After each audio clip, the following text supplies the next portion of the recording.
Alright, what's going on guys? Today we're going to be talking about what to do when you're injured. So on Monday we had training. Unfortunately got into a collision with one of the other players, had to step out of the drill. Didn't think it was too serious, wanted to get right back in, but at that point the smart decision was just to step out and focus on recovery. After the training, went to the therapist and they recommended we go to the hospital, so we went to the hospital. It was lengthy, but we got x-rays done. Thankfully nothing was broken. Looks like it was a severe strain, some micro tears, and after the first night it got pretty bad as the inflammation started to pick up. The next 2 days I couldn't walk, couldn't put pressure on the leg, so I was jumping from place to place with one leg around my flat. It was difficult because I was trying to cook food. At some point I didn't have food, but today it's feeling a bit better, starting to walk with a little bit of pain and fully focused on getting back on the field again. So even though being injured sucks, there's always things you can do to improve. So let's go through some things you can do while you're injured. First off, primary focus should always be on recovery. So know your injury, whether it be muscular, tendon, ligament, bone, and then determine the proper recovery and treatment. So in my case, lateral ankle sprain, I'm focused on resting, ice, compression, and elevation. Diet and nutrition. A variety of all the different food groups is very important. Vegetables and fruits to get those vitamins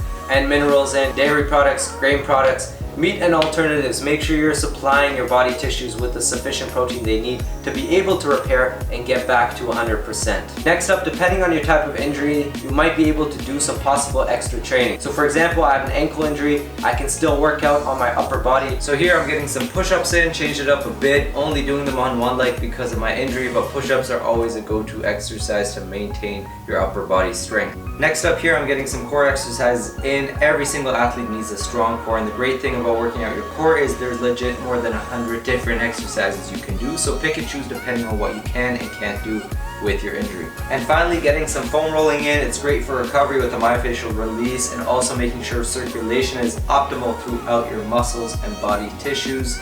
And any forms of mobility work and stretches you can do will also be very beneficial for recovery. This is probably the most ideal thing to work on while you're injured, and that's your football IQ. So if you can, watch some professional games, analyze the player in your position, look over some tactics, see how you can improve. And on top of that, to keep the team spirit alive, if you can, make it out to your team's games, go out to their games, cheer them on, go out to team training and get some recovery work done on the side. And finally, you're injured, you need to chill out, you gotta relax. It's not a bad idea to watch a movie, read a book, get some work done on your laptop, because you don't want to be putting too much pressure on your body. Your body needs this time to put emphasis on recovery, and the best way to do so is to rest. So I hope you learned something from those tips. No one likes being injured, especially when it's the beginning of the season and you work so hard to get yourself into the position you are in right now, and now you might be missing 2 or so games and then needing to work your way back into the lineup. But at this point, there's no benefits in dwelling on the past. Gotta move on, get healthy again, stay focused on recovery, and come back stronger. I'll keep you guys posted with the recovery process, but that's it for today. Hope you enjoyed. See you in the next one. Peace.